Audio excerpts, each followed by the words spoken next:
how can we really learn to embody and tap more into that eternal nature, that non-physical? Thought by thought and feeling by feeling. By being selfish enough to want to be satisfied, and by figuring out which thoughts are and which thoughts aren't, and then spending more time on the thoughts that are until you're tuned in there more. And then the better it gets, the better it gets. The surer you are, the surer you are. It's just one thought at a time. So is there a process for, so I'm asking because... We've offered many, many processes to help you move up the emotional scale. But today, we're just asking you to reach for satisfaction, but to do it when you're not too far away from it. In other words, first thing in the morning, it's easier to find satisfaction than maybe a little later in the day. Meditation is the most powerful process we know, because when you quiet your mind, you stop thought. And when you stop thought, you stop resistance. And when you've quieted your mind, then satisfaction is really easy to find. So I'm asking too, because it's sometimes I find that people put the manifestation of something, as how we were saying before, how it's not quite in existence for them. Yeah. So sometimes there's so much more that's in your vortex than has manifested that we don't know why you bother at all with what's already manifested, because it's so scanty. Where you're going is where it all is, and where you've been is like gum that you've chewed the flavor out of. Even where you are, your attention to what is what keeps you from moving where you want to move. So it's interesting how if you're focused upon something that you like where you are and you are satisfied, then you're not blocking, then you're not causing any resistance. But it's so much more productive to be turned in the direction of what's unfolding and feeling satisfied even before it's unfolded. That really is the key that you are looking for happy ever after and for magnificent, successful expansion. That's the feeling that you're wanting to isolate. We want you to identify a feeling of satisfaction and isolate it, meaning focus on it and notice when you've got it and when you don't. And then observe what that brings. Esther sat, once we began talking about satisfaction in this way, she sat for an hour or so after meditation and thought about moments in time when she was certain that she was feeling satisfaction. And she tried to recall what the components were, and she remembered several moments where she just felt satisfied, where the feeling of satisfaction was obvious, where there was no question. And it was simple things, like she remembered being by herself, getting out of the car at Crater Lake. It had been snowing. She hiked up this bank on a bright, clear blue day and saw the lake for the first time and felt a feeling of satisfaction. It was like being in the right place at the right time. It was about everything converging that was wonderful all at once. Now, that was a really extreme moment of satisfaction. Satisfaction on steroids, really. You could call it satisfaction into ecstasy, but it was satisfied. And then she thought about the feeling of slipping into a seat at a restaurant with friends in an environment that's comfortable, in anticipation of the food and the conversation, and the feeling of satisfaction of just being there, slipping in, taking her sunglasses off, taking a look at them, feeling appreciation for them, holding the menu, anticipating what they were all going to experience. Satisfaction. She began identifying and isolating, sort of trying to milk the feeling. And then she began noticing in real time moments that were satisfying, slipping into her car and driving out the gate and getting onto the freeway and feeling the openness of the road, that feeling of satisfaction. Or just getting onto a thought highway of anticipating something. It doesn't matter what the subject is. It's what you're wanting to identify and isolate is the feeling of satisfaction. Because if you haven't identified to yourself what it feels like, it might be looking at your child or your mate or somebody while they're sleeping. It might be making a flight, getting onto the flight and settling in your seat, knowing that the airline and the pilot are going to take care of it for the next 3 hours, and you just settle back and let them have their way with you.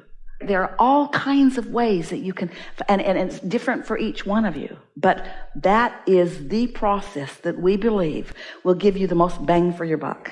That's the process that we know for sure is the easiest one to accomplish, the easiest one to identify once you play with it for a little bit, and then will net you the most vibrational momentum results. I feel like I've become really good at that. My meditation practice is really good, and when I come out, sometimes I feel just the absolute completion with everything. Yeah. Even though it's completely ongoing at the same time, there's just an essence of satisfaction. Yeah, satisfaction. A job well the pure done. I was in the right place like at the right time, and I rendezvoused. The milkingness of everything. Yeah. Another one of my questions was that thinking in terms of the Tao, of how we come into this as natural allowers, how we just have a natural tendency to allow things to happen. Well, here's the thing. So look at it this way, because it's softer than you think it is. So, isn't all that doubt is just couldn't doubt be as? I meant the Tao, the Tao Te Ching, the ancient Chinese. Give us more. It really is about going with the flow of nature, of allowing, of being, in essence, in tune in the flow of everything. How do you know if you are, if you don't experience both sides of the equation? In other words, look at that infinity symbol and feel how it includes everything. Isn't the negative side of the equation as important as the positive side of the equation in order to help you focus? Absolutely. Absolutely. Yeah. So what's your question? So my question was, so concerning just understanding the allowance of our true nature, how we come in as small infants and we kind of just, everything takes care of itself. Like even as we digest our food, like, everything's taken care of. We have this natural allowance. How can we tap more into that state of, that part of it, which is always allowing, Here and it make is. that more ingrained into our daily life? This is the piece that is essential. The piece that's essential is understanding the eternal, never-ending expansion. Start there. If expansion is absolute, freedom, growth, joy, you're so free you can choose bondage. Growth is, expansion is just going to happen. And joy is what you're reaching for. So if expansion is absolute, then doesn't that mean that what is must change? So all of your power lies in your willingness to let what is evolve to something more. But what keeps you from allowing what is to evolve to something more is your attention on what is. Because your attention on what is, everything's constantly changing, but if you're only focusing upon what is, then it's just changing to more of the same. So it's this willingness to accept the incompletion of what is and to be eager about the expansion of what must be. That's the mindset. And humans don't do a very good job of that because their reality for the most part is mostly about what they can see and hear and smell and taste and touch. So it's about the thoughts that have already turned to things, which is what is. If they're mostly or only thinking about the thoughts that have already turned to things, which is what is, then they don't let what's in the vibrational reality become, and then that's why they feel so much frustration. Doesn't that make perfect sense to you? So beating the drum of what is, talking about what is, holds you in a place of frustration at a minimum, where if you care about satisfaction, then you're opening the door for what is to evolve into more and more and more and more and more and more and more. Everything's becoming more. You just have to ask yourself, do you want satisfying things to become more or dissatisfying things to become more? Because you're getting what you're thinking about. So now where are we? Good. How could we tune more into, again, my first question about how we can begin to experience ourselves more? Is there a certain process, like an affirmation, that we can begin to feel when we're in doubt of that we're these internal creators? In doubt or in doubt? Because we have an image of ourselves that we hold that's kind of, because we're such physical creatures, it's more... But you have an image of yourself that you hold.